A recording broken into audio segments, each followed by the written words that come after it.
everybody is Shahrukh Khan, not everybody is the heroine, okay? So do whatever you want. Nobody cares, okay? Neha is known to be outspoken. You have been in Rajasthan and from Rajasthan to Delhi. So how has the journey been? First of all, there are so many water jokes. तुम्हारे पास तो यहाँ पानी नहीं होता हो. Neha always says that she's a Gen Z, but she thinks and lives like a millennial. To explain my mom like you are supposed to have more protein in your diet, and she was like protein कुछ नहीं होता, चुपचाप खा लो खाना रोटी सब. I have written this book. I would recommend reading it with a grain of salt. लोग कहते हैं कि दो आधे लोग मिलके एक को पूरा करते हैं, but I think it's two whole people जो साथ में आते हैं, and then they complete and elevate each other. Even any books you have read and you have learned something about? I am a bookworm. I read a lot. I'm always reading something, multiple things at the same time. I mean, just go to your class and head down करके बैठ जाओ, and that should fix everything in your life. Yeah, but it is jokes about it is really important having a health professional, not just physical, but a mental health professional at academic institutions, considering colleges or schools.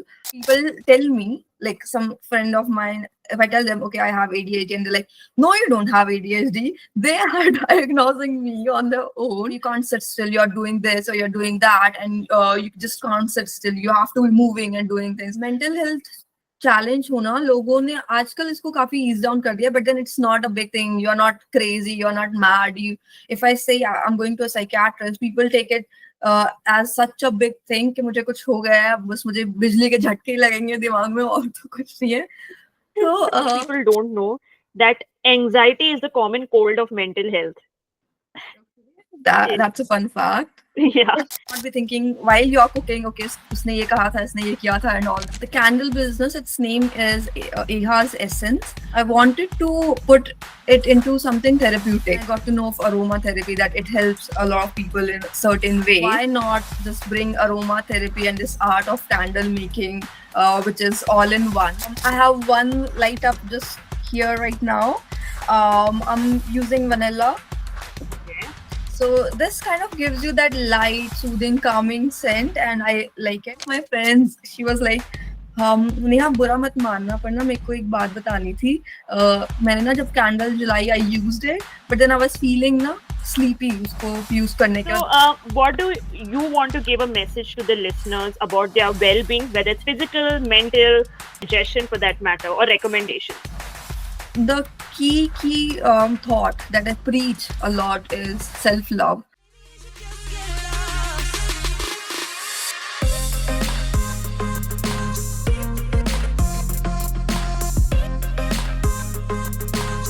Oh, please, Pritika.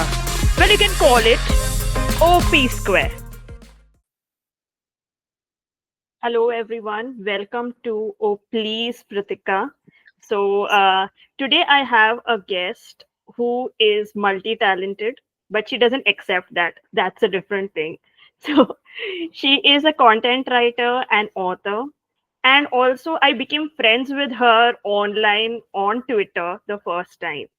So instead of me telling more about her, I want to listen to her. So let's welcome Neha Soni. Hi, Neha. Hi, Dr. Pritika. Hi, everybody. I'm really glad that you invited me here, and it's a good opportunity to present my thoughts out there. Maybe I won't offend a lot of people today. Let's see. Yeah, Neha is known to be outspoken. So, but I'm sure you'll get many fans for sure. There are people who like to be outspoken. So, yeah.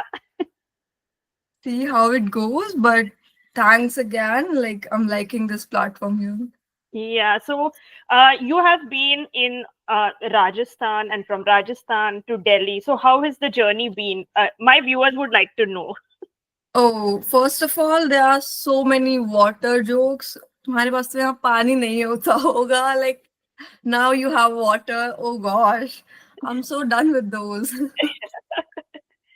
Just letting everybody know we do have water in Rajasthan. मटके भर के कुएं से नहीं लेके आ रहे हैं.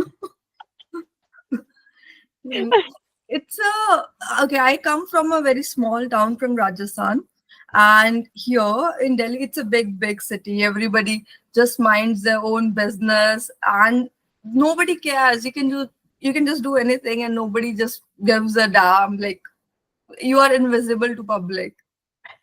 Yeah, Yeah. yeah. Yeah, There is so much to get lost in. yeah, I do agree because I live in Mumbai and your Um, also is the same. Nobody's bothered what you're up to. yeah. Yeah, you know, it's so easy to get lost in this race that is going on. Everybody is trying to show that they are better than others, but there are always downsides and upsides to a story. But then it is very easy to get lost in this race. Yeah, yeah, that's right. So, tell us about, as I mentioned, you're an author. So, tell us about your book before we move forward, because obviously my audience wants to know who is the guest and how much we can know about her. Yeah, so I have written this book. It's named Clouds by ARS. My pen name is ARS, and I officially go by ARS. And it is a mystery thriller. It is based in the post events of Second World War. And if you are into mystery, and if you are into all those crime stories and solving those thrillers, then you would absolutely like it. Um, I would recommend reading it with a grain of salt because it is kind of related to history, but then it has some of my touch into it as well. So that is about clouds. Oh, that's great. So, I'm sure my viewers will go and read that. I will put the link of the book where you can buy it, and I'm sure they'll like it a lot. Yeah, I hope so. Yeah. So as Neha always says that she's a Gen Z, but she thinks and lives like a millennial. So I I'm a millennial, and we have gone through a lot in I mean a lot of things. But we don't ever express.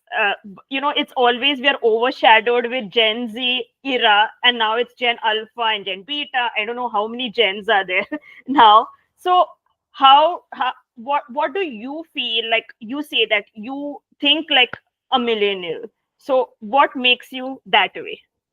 I think my generation, I hope a lot of people would agree to it.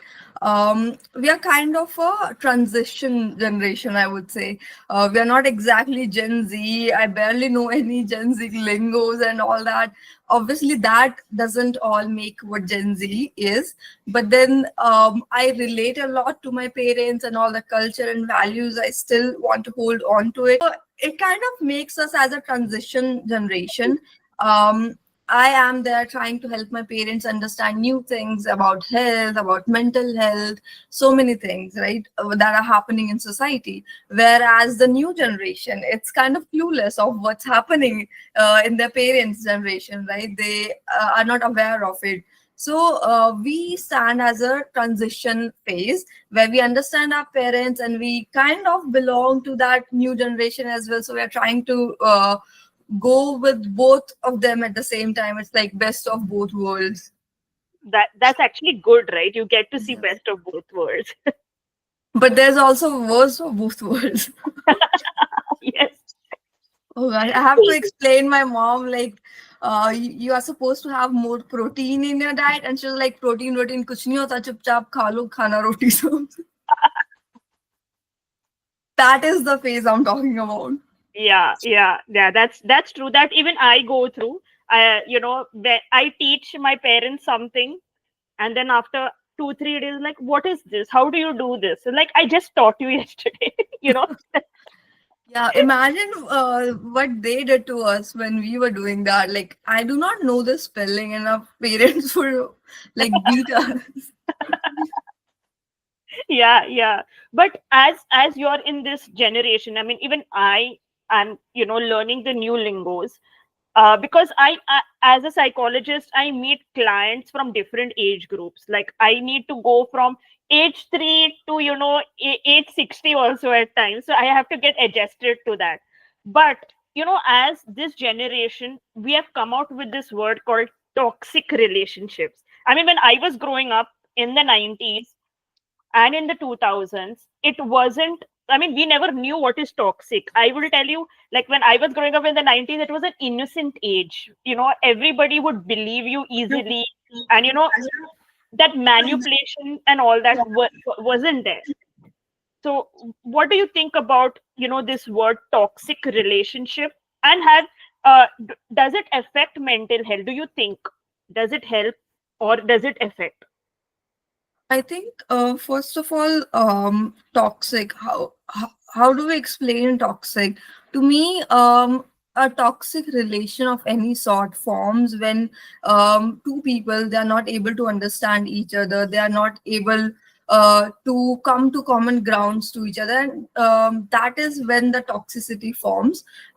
It can be of various kinds. Like, I don't want to go deeper into the kinds of toxicity, but I think this is where it originates from lack of open and fair communication. So Yeah. this is what I believe. Okay. Mm. So have you met somebody who has gone through toxic relationships, or have you spoken to them, and how are they in their mental health, that state of mental health? Could you share if you know? I mean, There are so many people, including myself. Oh gosh. okay. And let me clarify, by toxic relationship, I do not necessarily mean a romantic relationship. It can Yeah. be a relationship with your parents, or it can be a relationship with your teachers or your peers or anybody, right? So, the even the concept of mental health, it has been originating and coming on the surface. Like, Mm, it has been booming very recently, mm, mm, and before that, people were not as mindful of their words, as mindful of their behaviors. So they wanted to do good. Even parents, they always wanted good for you, they always want good for you and their yeah. children. But to some extent, I believe, some parents kind of forget and misunderstand this line, where they are supposed to let go their children and let them make their own decision and help them make their decisions, right? So there's this line where you're helping and where you are telling you are, this is what you're supposed to do. So they kind of misjudge that line, and this is where, like, a lot of impact happens. And as you're aware, you know a lot more about it, that um, the whole personality you are, it is based on how you have been raised. So all the relations that you have had in your childhood, that plays a really, really important role in your mental well-being. Yeah. So that is one. And almost everybody around me, like, almost everybody, they are like suffering from this. Okay, we should have done this, my parents should have done that, I should have been raised in a better way. Though they are grateful as well, I am grateful as well, but then there is this resentment that maybe they were a bit more aware about mental health, they should have known, maybe read a bit more about parenting or something like that. So that is something kind of hindering in our day-to-day activities even today. Yeah, yeah, I do agree. And there are times, like even I have gone through friendship which was really bad at one point of time. So nowadays it's become very difficult how to let go of these friendships, because there are times where people say, we fear that nobody else will be our friend. So they, stick by those toxic relationships. Like as in friends, I'm talking over here of friends. As you said, it's not only romantic, relationships can be many. So as you are in that generation where friends happen, and sometimes you're not connected also, but then there are close friends who are toxic. So what would you advise, your peers, or older generation, or your generation, how to let go or distance yourself from this toxic relationship? Luckily, when it came to friends, like, I haven't experienced any sort of toxicity with my friends. But what I have learned is to give each other some space. Like, I do have some friends with whom I chat like once in 2 to 3 months, and it's fine. we hang out whenever it's possible, like once in 6 months, and that's fine. They are also going through stuff in their life, and I'm also doing things in my life. So even though we do not have that many friends, we necessarily do not need to revolve our life around a certain person. It should not be your friend, it should not be your partner, it should not be your parents or family or anybody. You need to centralize yourself, you need to self love, you need to self care, and you need to, your life should revolve around yourself on and all. And this is something, it might sound selfish. This doesn't mean you are selfish. It means you're loving yourself, and your happiness doesn't come from somebody else. So that is one.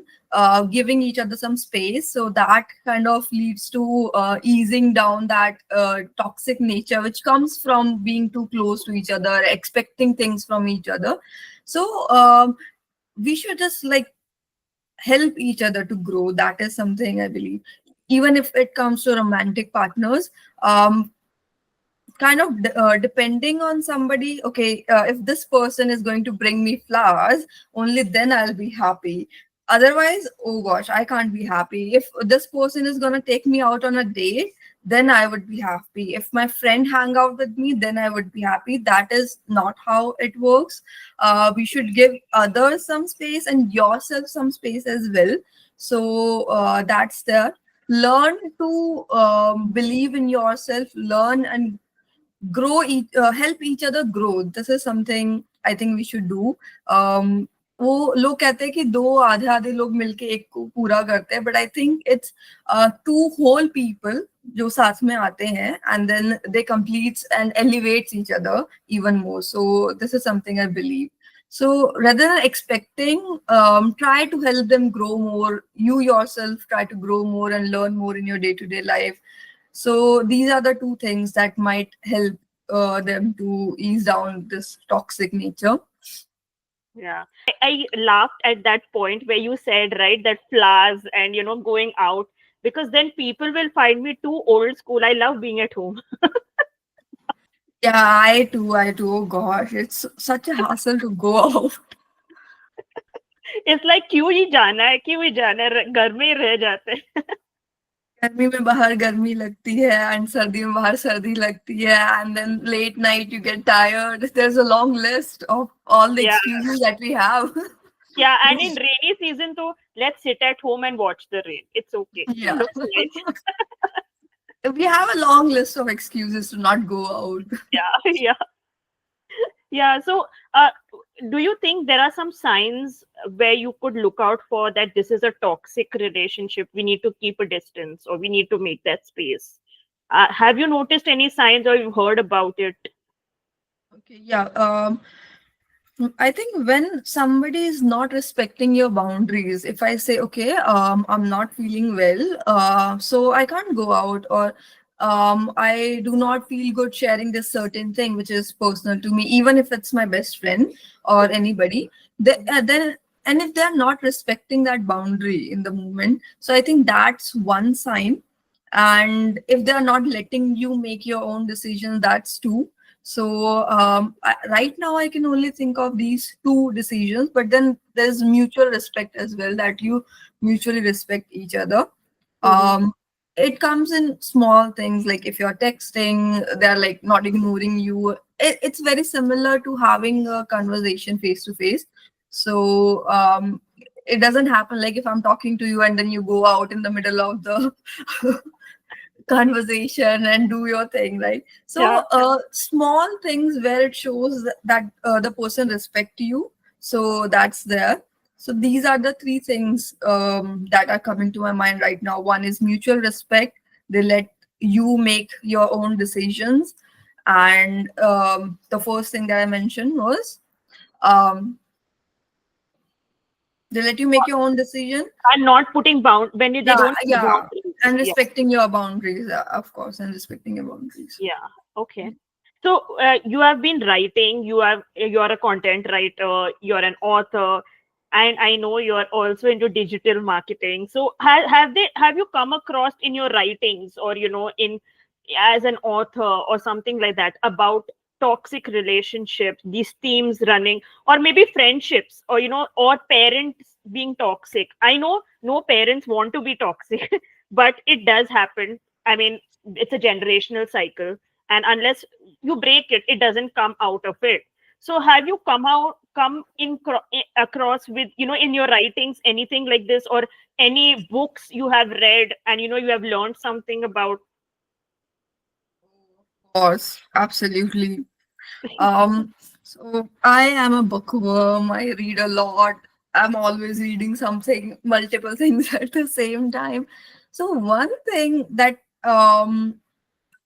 I've analyzed while reading so many books, either if it's fictional or non-fictional, um, it's most of the things and books and movies, they are showing the girl out there a lot, like all of her thoughts, everything would be out there, but then the guy would be super reserved. They won't show him in embarrassing situations so much. Even if it's I would say, even if it's an adult movie, they would show the girl completely out there, but then they would barely show the guy. Not that I want to see the guy, but then but Well, the thing is, the way stories are written, it's the girls who are always out there. They are being shown all messy, all like stupid, or doing smart things as well.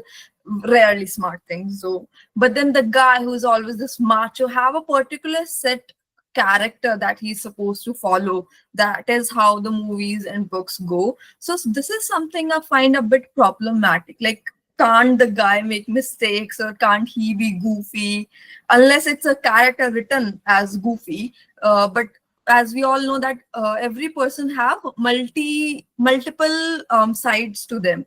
So when they do not show those multiple sides of a character and their development, and that is a really problematic, and it's all on the girl, like it's all on the girl in the stories and movies and written content to carry it forward. Yeah. Okay. Yeah. Yeah, that's right. As I also love reading novels, and I've always seen the girl is, developed very well, the character. While the boy's character, I don't know, it's like some mysterious. Why are they putting so much mystery behind it? Yep. It's a set, as I said, it's a set frame, the way the character has been developed. So that's there. And they are always each other's saviors, and the girl need to be helped, the girl need to be saved. And like, why she needs to be saved all the time? Like, I do not understand that. She and nobody should be saved. Like, it is a good thing if you can help each other, that's quite Hmm. good. But Hmm. then why can't they show the characters mature enough to understand each other, Correct. and just help themselves? That is something I would really want. It can be a good idea for my next book too. Yeah.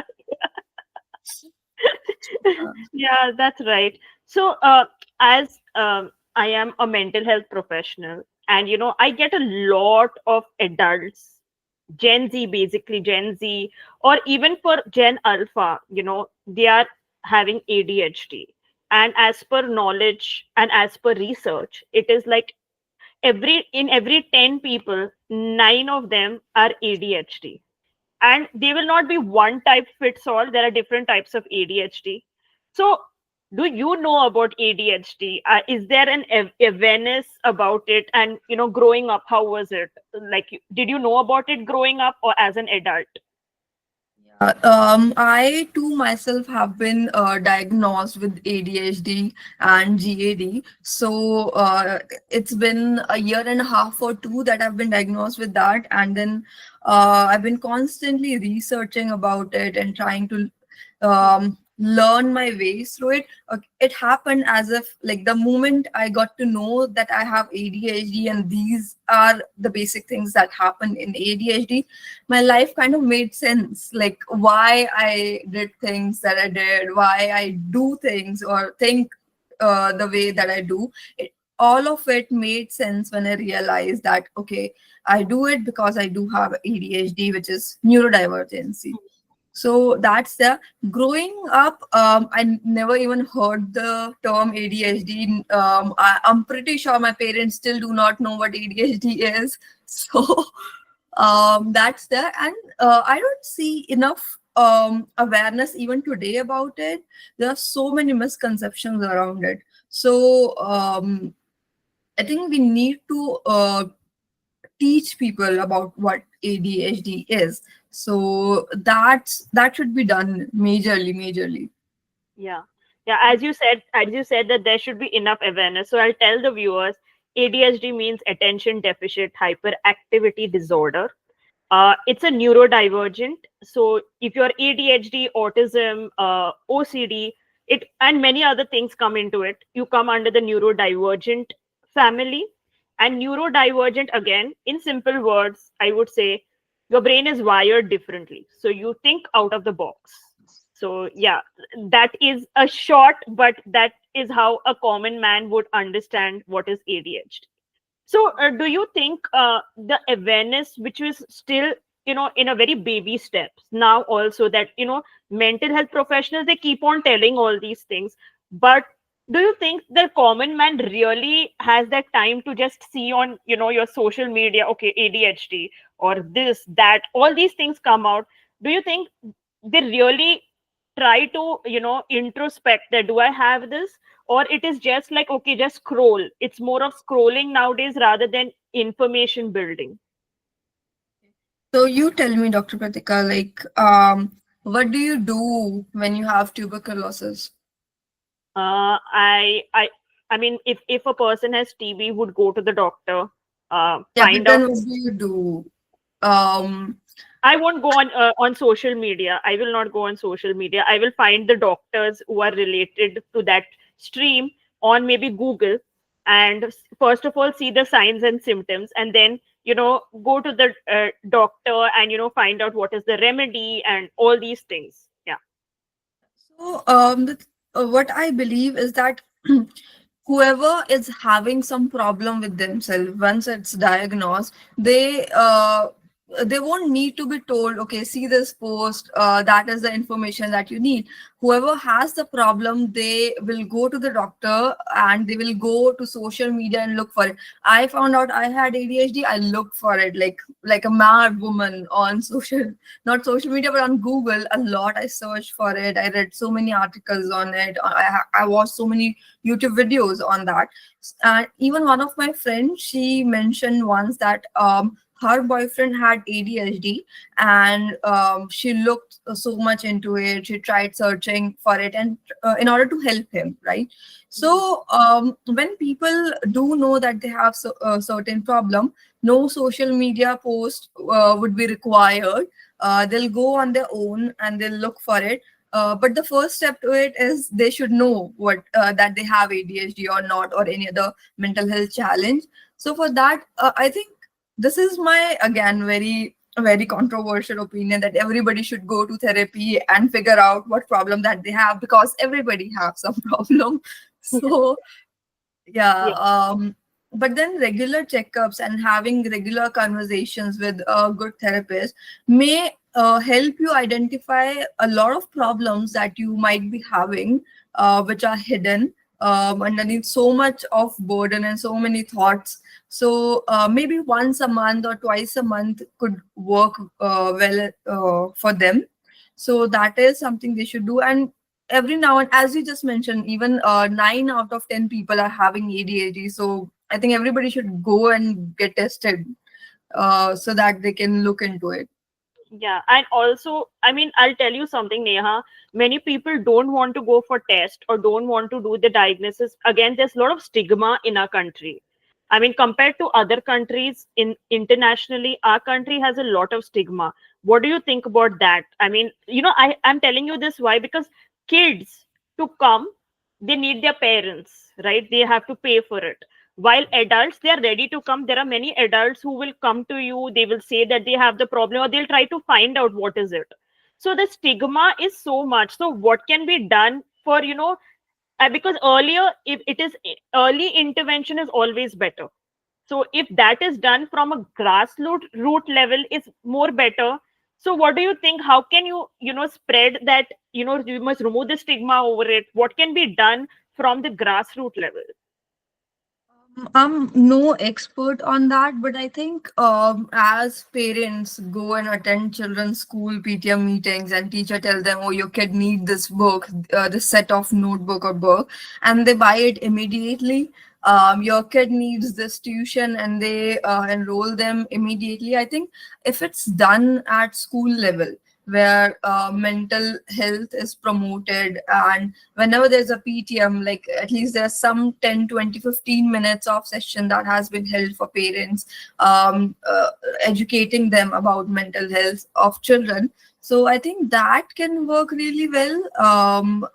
Like, but this too need to be reinforced really strongly. Otherwise, as many other things that happen in India, it won't be fruitful.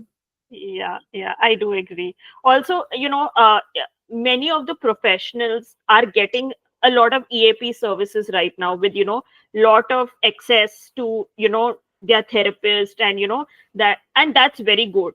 So at the educational level, there are still some schools they don't have a psychologist. Even though it is like I have seen many schools for that matter, they make their teacher do some course and they become like counselors.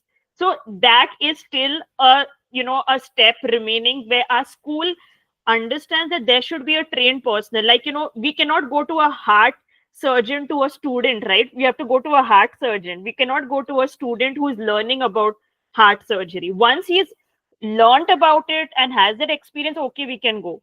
So this is the same thing. Like, what opinion do you have about this?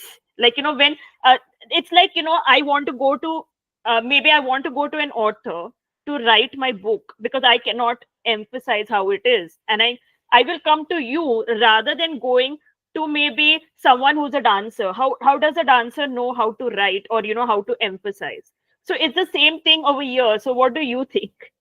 Yeah, I totally agree. Like, we used to have one teacher who was like a basic health teacher, and if you had any problem, go to that teacher. And according to my information, she had zero degree about mental health challenges or any sort of information around that.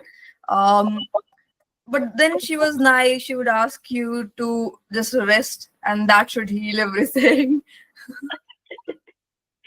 I like that advice of rest because it's important to rest. If it's important to have that me time, that's important. Yeah, I'm pretty sure she did not mean having me time. She mean just go to your class and head down करके बैठ जाओ, and that should Yeah. fix everything in your life. Yeah, Yeah. but it is jokes about it is really important having a health professional, not just physical but a mental health professional at academic institutions, considering colleges or schools. Even now they are having mental health coaches at like I think office level as well. They are having that at multinational companies. Yes. So that's one step towards it. Yeah. Yeah. Um, That's right. So, as you mentioned that you also have been diagnosed with ADHD. So, what misconceptions you had when you heard that word that okay, Neha has ADHD? So, what conceptions, what thoughts or misconceptions you had like oh God, मुझे ADHD हो गया. For once, I was like, okay, what does it mean? Is it something too serious? I was like, I was scared for a minute, and then I did not have any misconceptions or preconceptions. I am in general very open minded, and so I was open to it. Whatever comes, let's see what happens, and I'll read about it. I'll study it and all. But people around me, they have a lot of misconceptions. So it is it is to this extent that people tell me, like some friend of mine, if I tell them, okay, I have ADHD, and they're like, no, you don't have ADHD, they are diagnosing me on their own. So that has actually happened, and not just one, multiple people have done that. And when I okay, what do they think of ADHD is, okay, you can't sit still, you're doing this or you're doing that, and you just can't sit still, you have to be moving and doing things. Like, okay, even though if that means ADHD, I am still more mannered. I can make myself sit still for a bit while I'm talking to somebody. So that's one. But people have a lot of misconceptions around it. कि ADHD है तो उसका ये मतलब है कि एक certain way में ही लोग काम करते हैं, certain way में ही लोग सोचते हैं और बोलते हैं. They think if somebody has ADHD, they might be like बहुत जल्दी जल्दी और जोर जोर से बात करने लगते हैं लोग. So this is what people think as well. But that हो सकता है कुछ लोग करते हो, but it is not necessary that everybody is doing it that has ADHD. People do not know that there are so many kinds of symptoms that you can have when it comes to ADHD. Even so many types of ADHD is there. So बस एक set लोगों ने mindset बना लिया है कि ऐसा ही होता है ADHD. तो that's there. Yeah, Yeah. yeah. So, as Gen Z or Gen Alpha, they talk a lot about one more topic, and that is sleep deprivation, lack of sleep, or sometimes oversleeping, but most of the time is lack of sleep. So, what do you think? Do you also think that young people, or maybe even the millennials, do you think they have this problem? Oh gosh, everybody has. I think all so many people, 60 to 70% of people might be having. These are not like stats from any source, but these are my personal. Like this is my theory that 60 to 70% people might be having this problem because I see so many people in my family only that they are having sleeping issues. Even I myself had so much of sleeping issue. I think sleep is a luxury. Like it is really bad that I think sleep is a real luxury, and people who can sleep for long hours unbothered, that's something, that's a goal for life. So Yeah. yeah, but then disrupted lifestyle, that can be a big problem for not being able to sleep. And once you begin having that, एक आप फिर हफ्ता भर महीना भर कितना भी कोशिश कर लो, अचानक से वो स्लीप साइकिल ठीक नहीं होगा. I've tried it everything.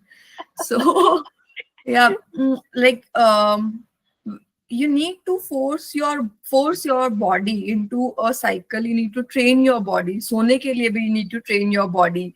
You need to do so many things. Even बहुत बारी अगर if your bedding is not right, you won't be able to sleep. If you are not hydrated enough, you won't be able to sleep. So that's one. Adopting multiple things in your life, like aromatherapy can be one. Like putting out nice scents in your like bedding in your room, or lighting up a scented candle, that can be great as well. So that's one.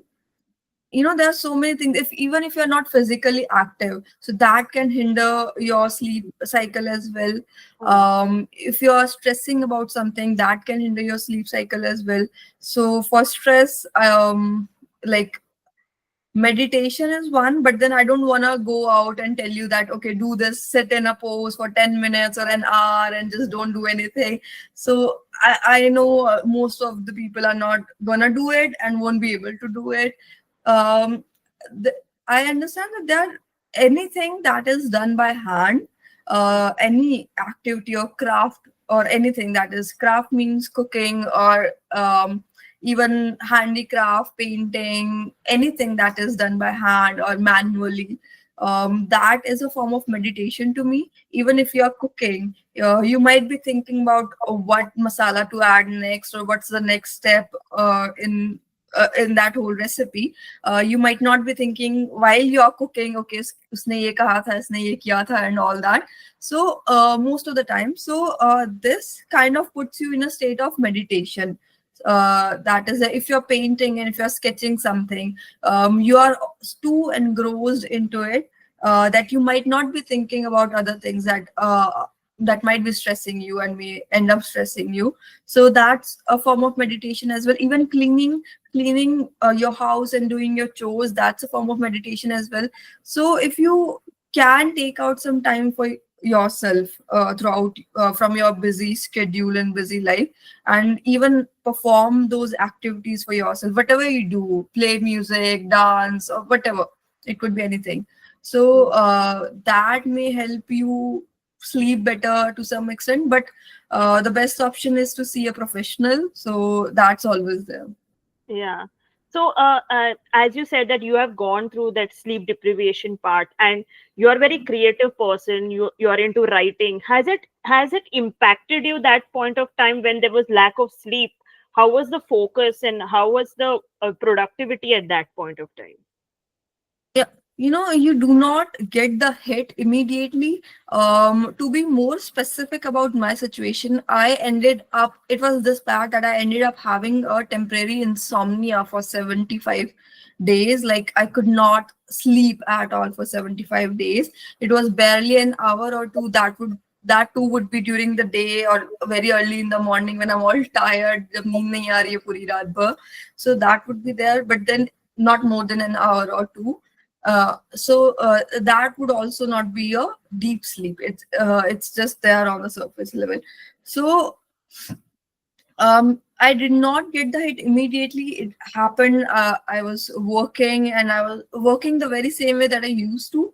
But after a while, I almost become like a zombie. I could not act properly. I would start forgetting things. I would not know what to say next because I'm so zoned out. I do not even remember what the other person said. So many things happen. I could not eat at all. I was getting super thin because I could not eat. My whole body got disrupted. Like my whole menstrual cycle got disrupted as well. So there's just not one result that you get after not sleeping for a day or two. It happens slowly, and the results, it takes so long to undo them. Yeah, so Yeah. that's there. And after a while I was like, no, I'm done. I need to see a doctor right now, or else I might be dead. I need to see a doctor. Yeah, it put me into grave depression. Hmm. Thanks for highlighting that, because that is an important thing which people need to know, that we need to seek help. And seeking help is always good. It helps you to understand yourself better, and you can work on yourself. You don't have to go to the doctor always, but at least you'll get some tips to manage your life. That's important. Neha, you were mentioning about like anxiety, ADHD, all these things, but also I remember that you were mentioning about depression.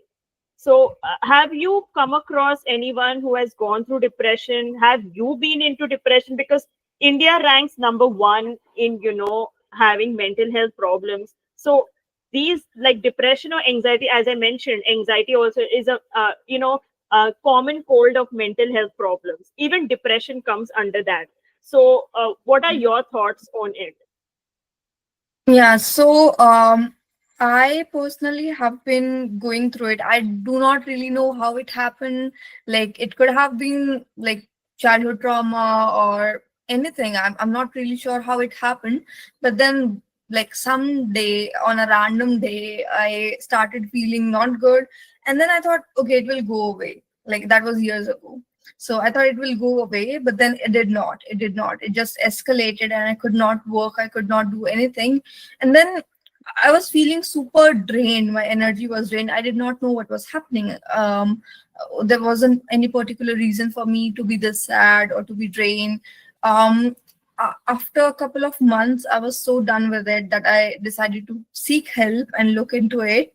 And that is when I realized that I do have depression, and it has been there for multiple years. It's not like that. I did not get out of bed for 3 to 4 years. It doesn't happen like that. When I was going through that depressing phase, it did happen. There were days I did not get up from my bed for days. I could not eat for days. So much happened, and you even feel your whole life feel worthless. You do not feel like doing anything. Anything in the world that's happening seems worthless. So that is like, that's a little bit description about how it feels.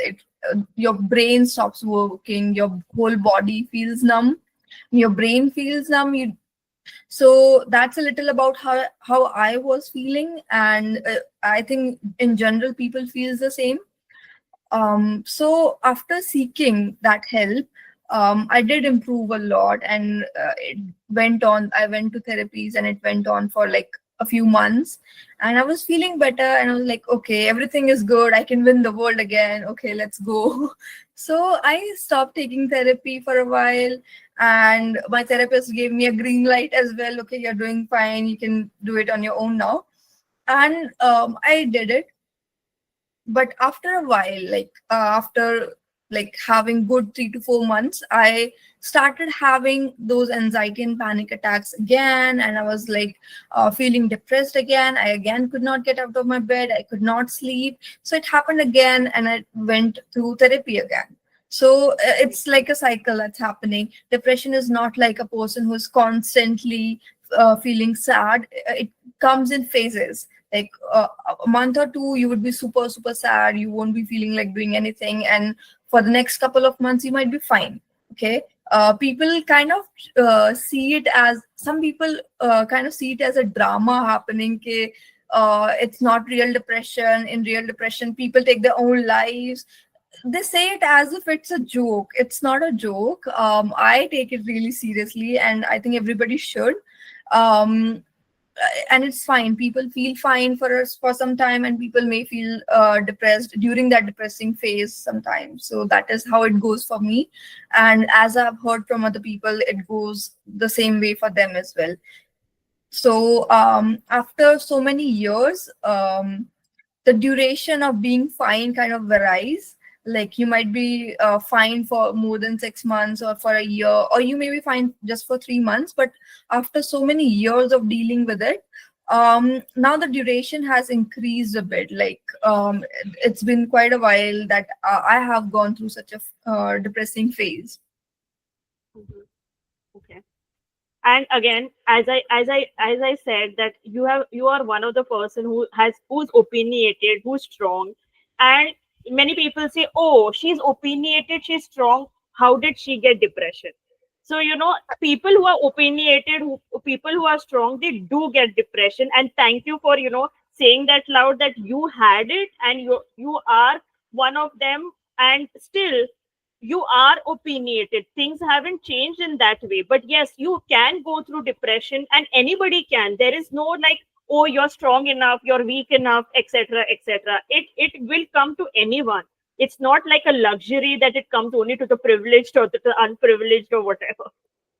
Yeah, even if we talk about having a strong mindset, not just being opinionated, athletes are the most strongest, like strong-minded people there. And even they face depression. They have special people on the team to take care of their mental health. Especially the Olympic performing athletes and athletes in general, they do get it. Whereas they are super super disciplined, and they have this like really strong mindset towards things. So if they can get it, I think just anybody can get it. Yeah, yeah, yeah.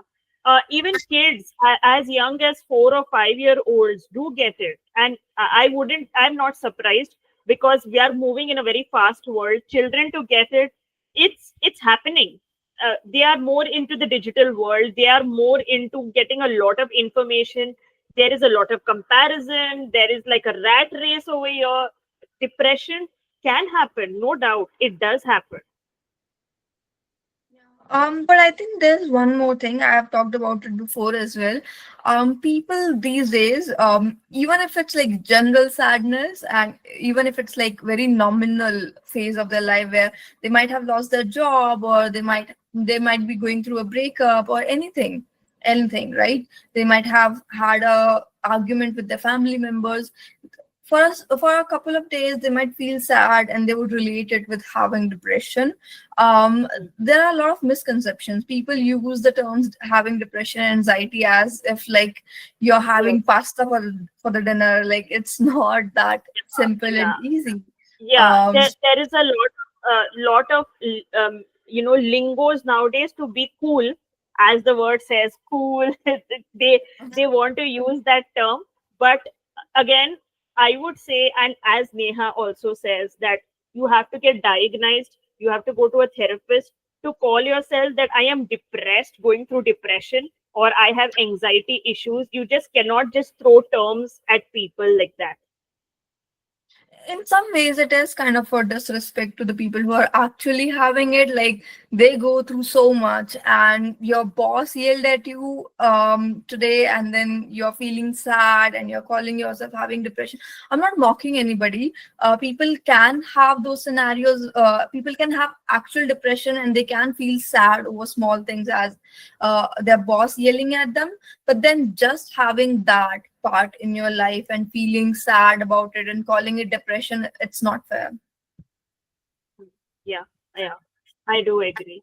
So, I mean, any tips of how you could overcome it, or what did you do as such, and how, any self-help books or anything that you would recommend? We could put that description. If you're giving a self-help books, we could put that in the description, or maybe suggest something for people. Yeah, like I would I would say when you are going through it, when you are going through depression, you would not feel like reading any book, leave alone self-help book. You would not feel like opening your eyes or looking at words. So you won't be able to. But one thing is, when you know that you tend to feel like that, so you can prepare in advance. Like whatever help you need, you can research when you are not in a depressive phase. You can research beforehand. You can look into multiple therapists or have a set of therapists and clinicals and psychiatrists that you go to whenever they are needed. And don't wait for the end moment. Like, okay, I'm having depression now, I can't just get out of bed, I feel like killing myself, I feel like not doing at all, now I need to look for a therapist. I might not find it in the first go. um I had to read multiple books. I don't even know what books to read. I might watch 100 YouTube videos about it, which book to read, and that would exhaust me more. There would be numerous Google searches. This will drain you a lot more. You won't be able to work on yourself. So have all the information collected beforehand and have a person whom you can talk to. Even consider ChatGPT, like whom you can talk to and discuss things when you are going through such a phase. Like it's like when we are having cold, so before it reaches to a severe level, where you have fever as well and you're suffering a lot and it's 100 plus. So before it reaches to that stage, when you're sneezing and when you're feeling not well, you should take precautions beforehand. So it kind of works the same way. So when you're feeling that a few days are not going well and you might be falling through that phase again, so take the precautions, talk to your therapist, have regular consultations, um, reread through all the books that you wanted to, and find the ways that may get you out of that. So find those ways for yourself and keep them handy whenever needed. Okay, so like, yeah, on this, a question. I mean, I would ask, like many people ask, how do you come to know which therapy to therapist to go to? How do you research that? I, being a psychologist, I tell, but yes, you being a person who have experienced all this, so you people would understand better. So yes. Yeah, like when I have been hopping through therapists, I've been hopping through clinicals. When even during the first chat, if I start sharing something and I feel like I'm not connecting to the person, and the person is maybe not understanding me, and the person is like noting down too much about me in the paper rather than listening to me, there are some things that just puts me up. Uh, Even at times when I've said this is something I won't be able to do, this is something I don't feel like doing. as simple as when the therapist tells me to maybe analyze my emotions, and in the moment I feel like I'm not able to do it.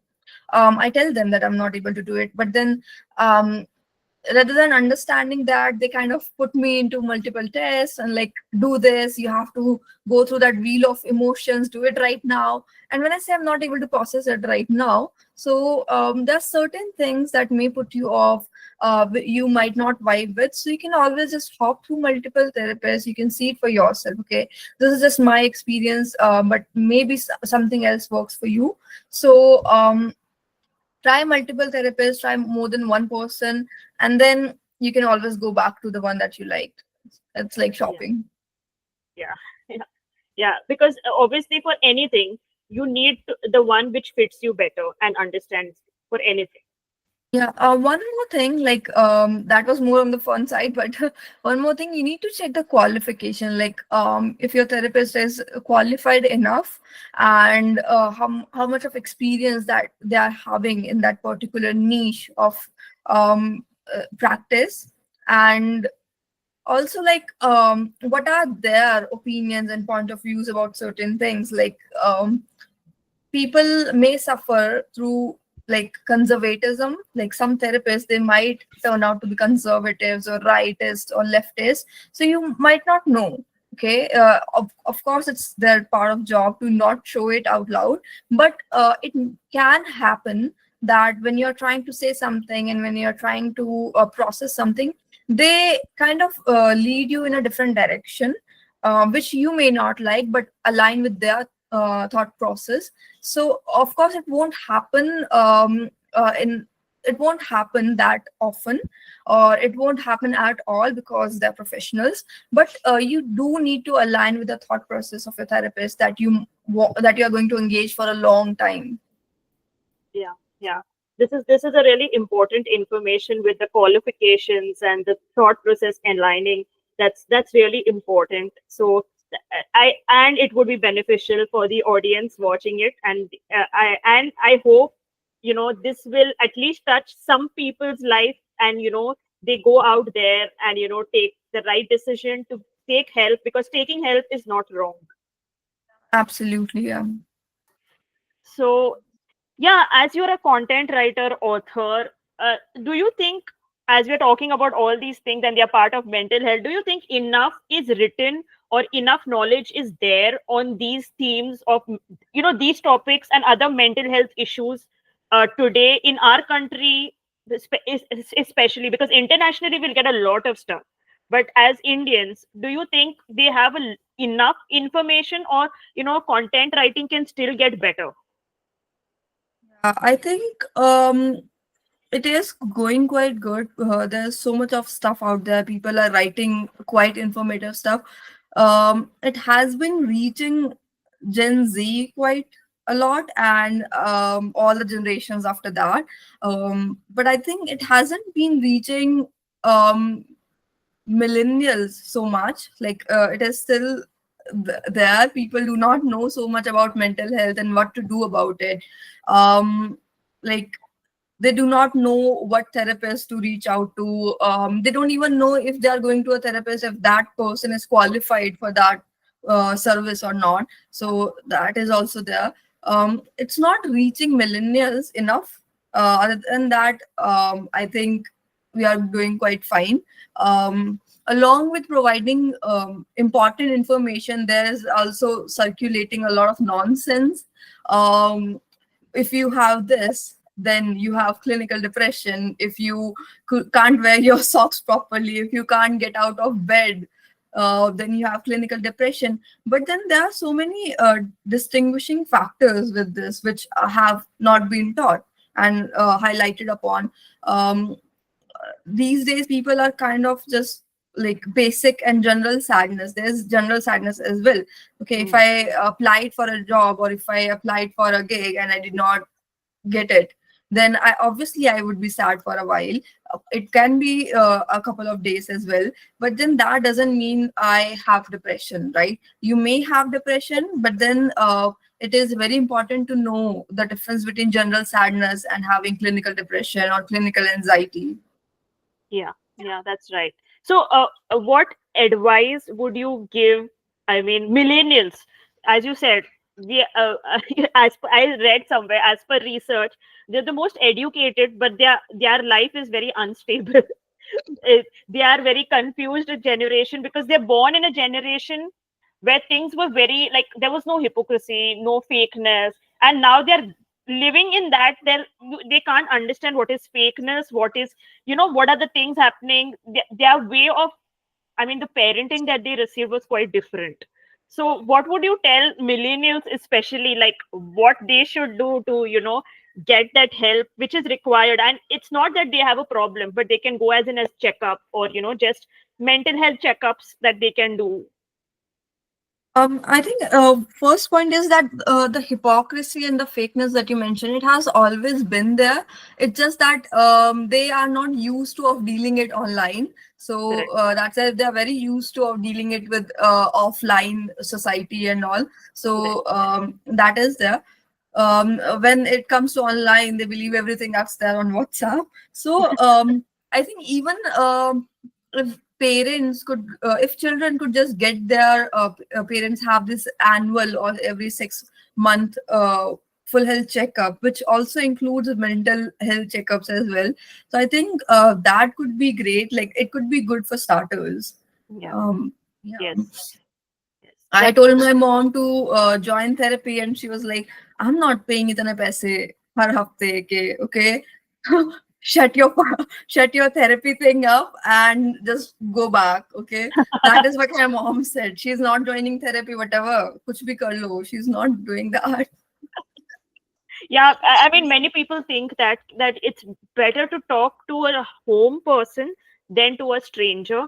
But I always feel in a train ride, standing in a bus to wait for the bus, or maybe at the bank, the more we talk to the stranger, we'll not talk to the known person. I've always noticed that because we don't know that we're going to meet them again. So we talk anything and everything, हमारा दिल का दर्द बोल देते हैं, and then it's gone.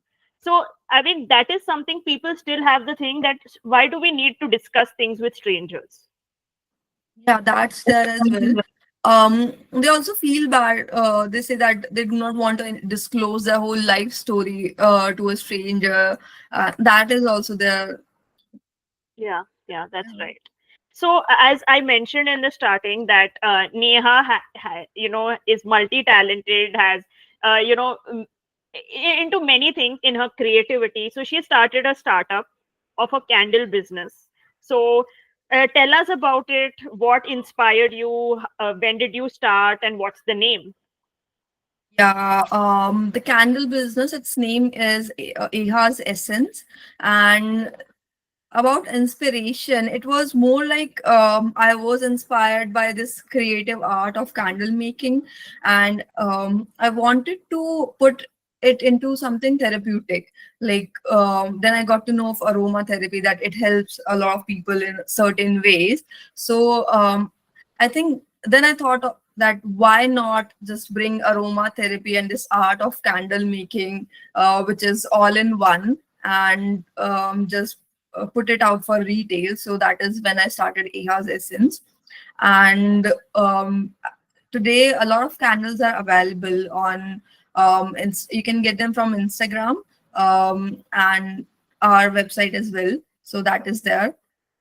Okay. So I've realized when I sent candles to people, I did not tell my friends what this is for and what does this do. So because if I give them, okay, if you use this candle, you would be able to focus more, and then it kind of feeds your brain. If I have already told them about it, so they would obviously give me this response. Okay, oh yeah, I could focus more when I used it.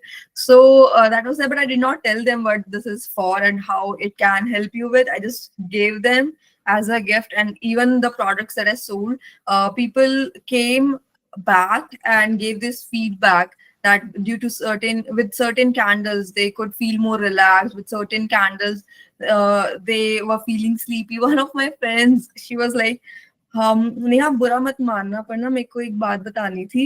मैंने ना जब candle जलाई, I used it, but then I was feeling ना sleepy उसको use करने के बाद, and please बुरा मत मानना, I am sorry for that. Like that's a good thing that you was feeling sleepy while using that. So that happened, and I think it's going good for now. And aromatherapy, it can really help you relax a lot more. Mm. I've been using candles while I'm working, so it helps me focus more and stay concentrated. Okay. So as you said about aromatherapy, it's also used for mindfulness also. Many of us, like I can say millennials, use it a lot for self-care and self-love.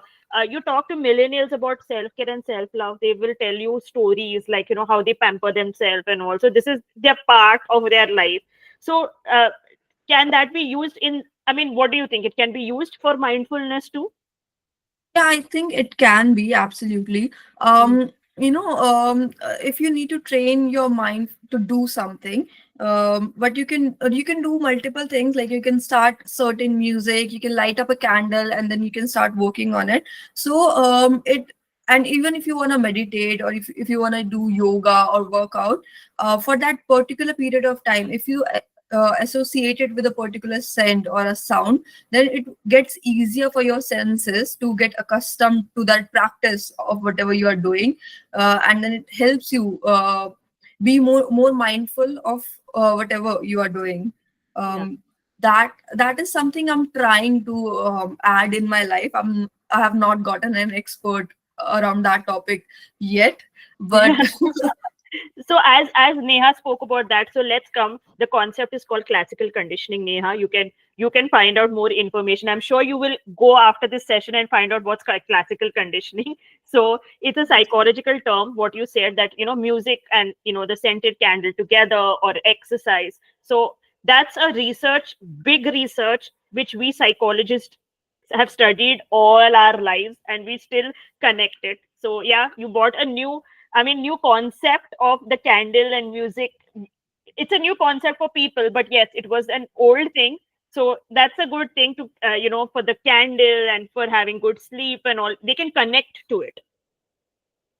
Absolutely people से हमारे पास time नहीं है ये सब चीजें खुद के लिए करने का but then it's just one simple thing like हम लाइट फैन स्विच ऑन करते ही हैं before we enter a room and start doing anything so that's just one more step simple step extra to there light up a candle, play some light music while you're working, so that can add a lot to their schedule. Yeah, Yeah, yeah.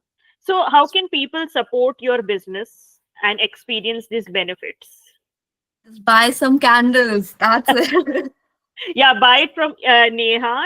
So we'll be putting the links and also her Instagram handle, so you could check out the pictures, her website, everything. So, and I can say I had brought candles from Neha, so it was really nice. So you all can also experience You that for can be sure. honest. You can be completely honest. I'm not paying you for anything.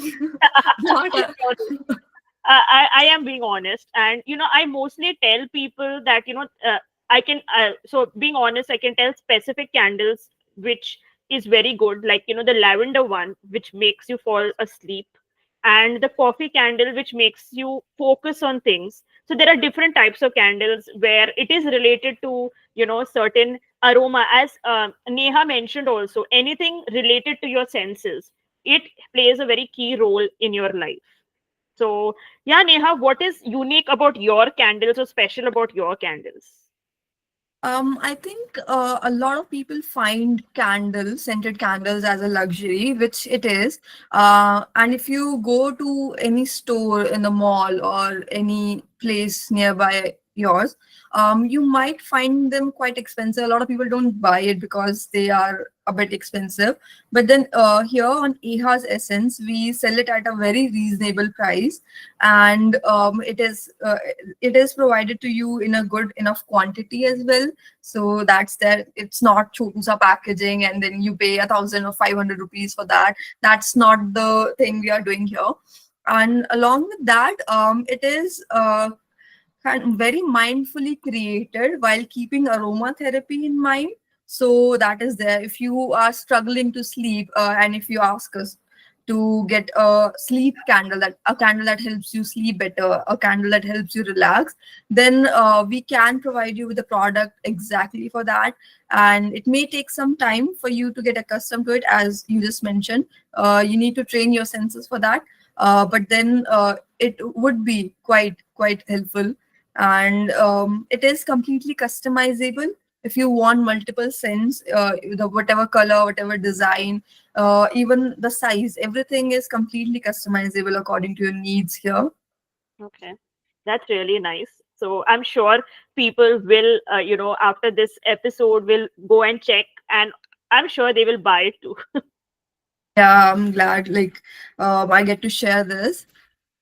So Neha, you mentioned about your candle business, and also you spoke that how it is useful. So, what are the different candles that are there, and also how is it that people can use them, or whether you use it as the founder? So, would like to know more about it. When it comes to me using it, I have one light up just here right now. I'm using vanilla. Okay. So this kind of gives you that light, soothing, calming scent, and I like it. I have multiple empties right here on my table. It's all gone. So Okay. there are different kind of scents that I personally use according to what I'm doing, the mood, and everything. So you can use, like I can show you this. This is lavender. Okay. So according to aromatherapy, lavender helps you relax and calm a lot. It may even helps you with headaches. And it is especially used, lavender scents and aromas, it is used to make you fall asleep faster as well. Like if you are struggling with sleeping issues, so you can just light up a candle maybe half hour before you are going to sleep, so that it has that aroma around you, and then when you inhale it you feel more relaxed and calm, and you would be able to sleep better. You can just try it, like you can get the samples from our store, like the mini samples, and you can try it, and then only you can buy the larger jars. So पहले इस्तेमाल करें फिर विश्वास करें. Similar one, I have this jasmine one as well. It is kind of customized, so Mhm. it has two scents. But here, jasmine helps to elevate your mood a lot. Like it helps you to become more happier and energized when you're doing something creative. It is on its own very energizing and happening when you're doing something creative, but it adds to the mood. Even in romantic situations, get the hint, people. Jasmine helps you a lot. Yeah. Yeah, yeah, I've heard a lot. Like even jasmine perfumes, right? It's very good to when you are going on dates and you're having courtship and all that stuff. Yeah, yeah. That's why it helps you elevates the mood, and it kind of attracts you to the person. So there's various kind of scents available on us on our online store. So one another one, which is cocoa and coffee, it helps you concentrate really well. It's again one of my favorites, and I've been using it so much. I've emptied multiple of it, and even people have given us suggestions that they have liked it quite a lot, and it has helped them to concentrate and work better. So you can try that one as well. Okay, okay, that's nice. I could give you a free advice on this. You could sell jasmines to Karnataka people. They love jasmines, or in their wedding also they'll wear jasmine flowers and all that. So they love jasmine. Yeah, yeah, absolutely. Like, even like it's completely customizable. You can look for any scent that you want. You can mix and match multiple scents, even the color. But there's a separate range for aromatherapy candles if you want for a certain healing part or a certain emotion. But as I said, like I am from Mangalore, and my native place is there. So we are more close to jasmine flowers, and the fragrance of jasmine. So Yeah. what about if someone wants to gift it during weddings? So what would you suggest? Do you do that? Yeah, absolutely. We have gifting range as well. You can customize, you can put your names on the candles. People are doing this quite often, that they're putting names for the bride and groom and the date they get married on, and then it kind of works as a return gift.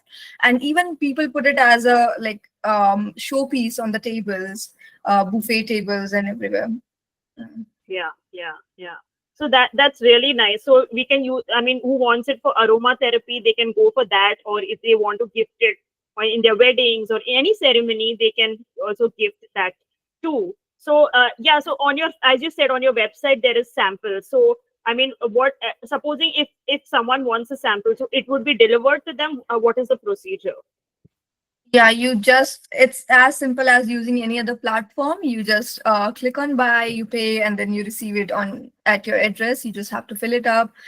Yeah, that is the whole process. Very simple, very easy. Okay, that sounds nice. You can also contact us on our WhatsApp number and DM us on our Instagram.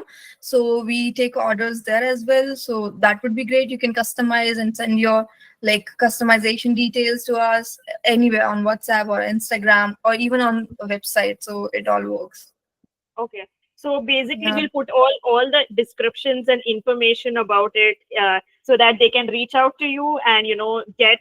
Uh, I mean, they are customized or the ones they like from you, and they can see the samples also. As you mentioned, there are samples. So yeah, that would be great for the audience. Some people do come up and they say like, I'm not sure which scent do I want, can you please choose for me? I was like, okay, tell me more about yourself and what do you like and what are you looking for. So that is something we don't officially do, but we kind of help people with that as well. Yeah. So that sounds good, and I'm sure after this podcast gets on the channel, there will be many people who would, buy it from you, or maybe ask your suggestion which ones are good. I hope so. I hope so. I'll always be there. Yeah. So now we're going to come into a short rapid fire. I won't take much of your time. Don't worry. No, I'm totally Okay. fine. Okay, so one thing that you like about millennials and you hate about millennials, and one thing that you like about Gen Z and you hate about Gen Z. What is it? Millennials, they were a lot more sorted in life and they were a lot more, I would say, cool. That is something I like about them. Something that I do not like about them is they took like everything for granted. Like, I'm not talking about food, but about mental health. They took every sort of thing for granted. And one thing that I like about Gen Z is they're very upfront and they know what they want. Even like children would be giving you sassy answers. Oh, I do not want that. That's annoying, but of course at least they know. And I think I would say one thing that I do not like about Gen Z is they do not take things for granted. Okay, what I mean to say, they do take things for granted, like things that really matter, like a job and a good pay and parents, they do tend to take them for granted at times. Mhm. Okay, okay. Yeah. So, um, Delhi or Rajasthan? What you like? Which you like the most?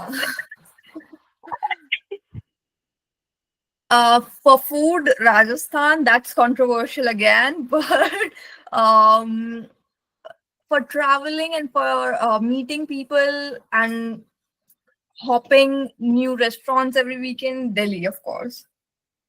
Okay. And let's say, so what do you like about feminism and what you don't like about feminism? I know it's kind of controversial, but everybody has an opinion. So what is your opinion? Um, so the most controversial part is I really don't believe in feminism. Okay, before everybody comes to me with like a knife in their hand, let me clarify. Um, I do believe in equality and I believe in equality for all. Like, doesn't matter if it's for females or for male, for transgender, for any other gender, for children, or for, even for animals. Okay, I believe in humanity, kindness, and equality for everybody. That specifically not just for female but for everybody. That's why I do not determine myself or coin myself as a feminist. But one good thing about feminism is that they have brought female community to a better level and standard of living. That is one. And one thing I do not like is a lot of people are doing so many things in the name of feminism. Like I have seen videos where the females are walking naked on the streets or barely wearing any clothes. Um, when they're in public places, okay, that is not something I can really comment about. But if it makes other people around you uncomfortable, imagine a man wearing like really imagine he's walking into frenchies and short underwears near you. Of course everybody would feel uncomfortable. So I think it's not about being a male or female, it's about making the people around you uncomfortable. So again, of course, you cannot. Some people might feel uncomfortable even if you're wearing a sari or a suit. So you can't feed everybody, but making sure that you're maintaining basic, like a basic neatness of the environment and society, and so that is really important. That's something I kind of do not like about feminism. So, which role you play the best? A sister, daughter, friend, or a good colleague? Which is your favorite role? Um, I don't know. It's really difficult. I like all of it. I like playing me. I would say I like playing me. That's a nice one. That's a nice one. Yeah, so everything comes into that. That's a Yeah. nice one. Yeah. So, what is the advice that you would like to give? One advice that is to to parents, and one advice to Gen Alpha. We have the new generation, Gen Alpha, who's getting older and coming into the teen years and all that. So, what advice you would give Gen Alpha and also to the parents? For the parents, I would say try to understand your children, try to trust your children. They also know what's good for them. You can assist them, you can help them, just do not enforce anything on them. You need to trust them. Also for the Gen Alpha, your parents are not your enemies. You should trust them as well. Like let them give you some opinions. I'm not talking about ruling your life, but let them give you some opinion. Even ask for opinions because they have led a longer life than you have, absolutely, and they might have learned a thing or two in their life that will be handy for you. So do not underestimate that. They have a lot more life experience. So respect and trust your parents. Uh, that's great advice. And with this, we finish a rapid fire. And you did quite good. I really enjoyed with all your answers. And you were not that diplomatic one, but very practical and said your mind out. So that's really great. I try to be diplomatic, though I'm not able to. That is the point. Oh God. Yeah. So, where do you see yourself 5 years down the line, personally, professionally? 5 years from now, I think I would still be working on some of my business, including the scandal business. And I think I would still be busy building a good life for myself. I do plan to retire early. So that is the line, that is the pathway I might be working towards. So that is one career wise. And next 5 years, I see myself settled. That's there as well, married. My family is waiting for that. So that's it as well. And I would want to write more because due to all the work, I do not get enough time to write for myself. So I want to write more books, write Hmm. more children's book. That is my goal actually. I am really really inspired by Sudha Murthy, so Yeah. I do want to write children's book a lot. Oh, that's nice. And as Neha said, she wants to retire soon. Even I want to retire soon. So then, Neha, we'll go on holidays. Absolutely. Make sure you don't give me the excuse that it's too sunny out there. We'll go on a nice holiday where we feel comfortable. Yeah, yeah, this is like really important. If you are going out and whatever is happening, it should be comfortable and convenient, right? I'm not into too much of adventure. You just Yeah, no, sit it's down not. and relax. And it's not about trending what other people are doing. What we are doing, that should be the best for us, even if it's wearing clothes or going on a holiday. That's what I believe. Yeah, absolutely, absolutely. Like Yeah, there's this new concept of staycation as well, where people are not in a hurry to like go out and explore things. सुबह से शाम तक, no schedule, no itineraries planned. Just stay in a yeah, nice hotel or Airbnb, and then you relax and do your work. yeah. I think that concept is good for us. Yeah, absolutely. But then again, people would see it as बाहर गए हैं तो फिर पैसे बर्बाद हो गए, कुछ देख के नहीं आए. Yeah, true. That's true. That's true. So, what do you think about mental health in the years coming forward? Do you think things are going to get better, or there's a lot of work required? I think things are absolutely going to get better. People are going to get more open to it, even millennials. And I hope boomers get like it is really difficult to do, but then I think they get aware about it. So that is something I would love to see. Um, but absolutely, things are looking good from where we are today. Things are absolutely looking good. Hmm. So, what do you think? Uh, to build a supportive environment, understanding environment for those struggling with mental health, what should be done like currently so that it helps in the future? um like acceptance is one thing, and not judging people, because as I mentioned, when I tell people that I have ADHD, then people, as they are telling me, oh, you don't have ADHD, or oh, you should do this, and then they tell me remedies as well. Okay, you should do this, you should do that. Okay, it's good thing that you provide me with suggestions, but then you should and you have to do this. Should is fine, but have to is where I see the problem. Yeah. um, you should not force your ideas and your thoughts and your techniques on other people. You can suggest them. So that is something I would want to see people doing a lot more, and not judging each other. And it's fine if people have problem. You might be having some problem as well, which you are not aware of. So it's fine. And mental health challenge होना, लोगों ने आजकल इसको काफी ease down कर दिया, but then it's not a big thing. You are not crazy, you are not mad. You, if I say I am going to a psychiatrist, people take it as such a big thing कि मुझे कुछ हो गया है, बस मुझे बिजली के झटके लगेंगे दिमाग में और तो कुछ नहीं है. So it should not be thought like that. It's a very very normal thing. I consider it very equivalent to having common cold. Like anybody can have it. Yeah, yeah. As you removed the topic of common cold, so many people don't know that anxiety is the common cold of mental health. That that's a fun fact. Yeah. So, what do you want to give a message to the listeners about their well-being, whether it's physical, mental? What would be your advice or your suggestion for that matter? Not advice, suggestion for that matter, or recommendations. Yeah. I the key thought that I preach a lot is self love.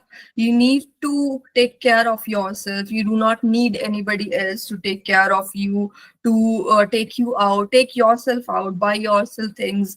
You need to prioritize yourself, especially our parents. They have always been doing things for us and everybody else around them. They need to start doing things for themselves. We need to start teaching them as they have taught us things. I think we need to start teaching them about self love as well.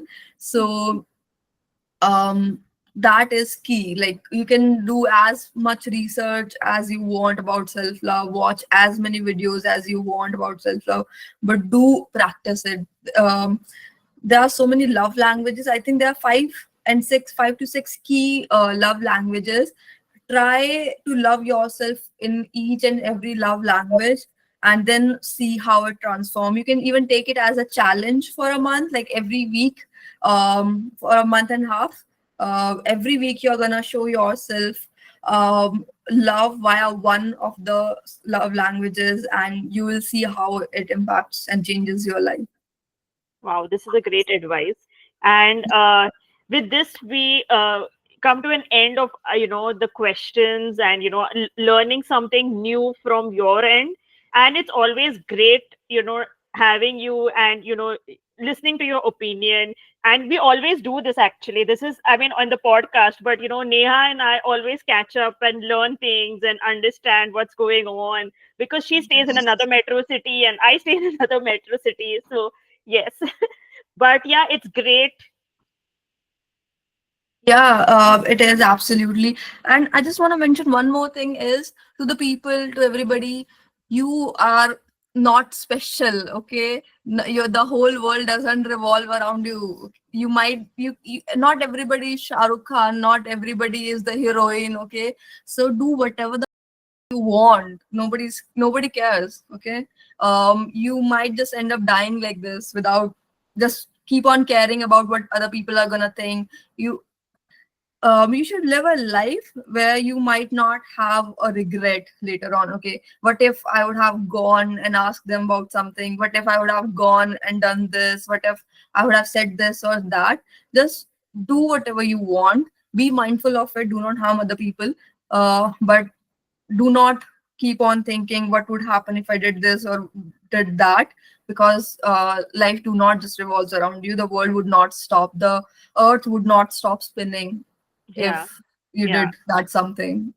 That's what I heard in one of a talk show, that uh, enjoy your life. God has given you this life. Enjoy it to the fullest. Don't harm yourself. Don't harm others. दूसरा तो होता ही जाएगा. Enjoy it. Gain experience, because experience every day, you'll get different experiences. And what Neha said is absolutely right. Enjoy to the fullest. This is your. I mean, I always say this is the youngest you're going to be. After that, you're going to go to another age. So enjoy it. Absolutely. You wanna color your hair blue? Go for it. So it was great talking to you, Neha, and I hope people also love it, because I always love talking with you and gaining insights. And it was great having you on the show. And I'm sure, the people, the listeners, the people who watch, uh, I mean, if they watch the video also, I mean, they're going to enjoy our conversation, which we had. I hope so. And I am really happy to be a part of this chat with you, Dr. Pratika. And you gave me some really nice insights and facts as well, as always. So it was a really, really good experience being here. Yeah, thank Yeah. you. Thank you so much. And thank you, everybody, for watching our podcast. And stay tuned. We'll have a new guest in the next episode. So it's Dr. Pratika signing off. And yeah, you have a great, great future and lovely experiences, Neha. And we always will be in touch. Same here, Dr. Pratika, and very best of luck for your future podcast sessions. And yeah, enjoy your rest of the day, and I'll see you soon. Yeah, Bye. thank you. And wish you the same. Yeah.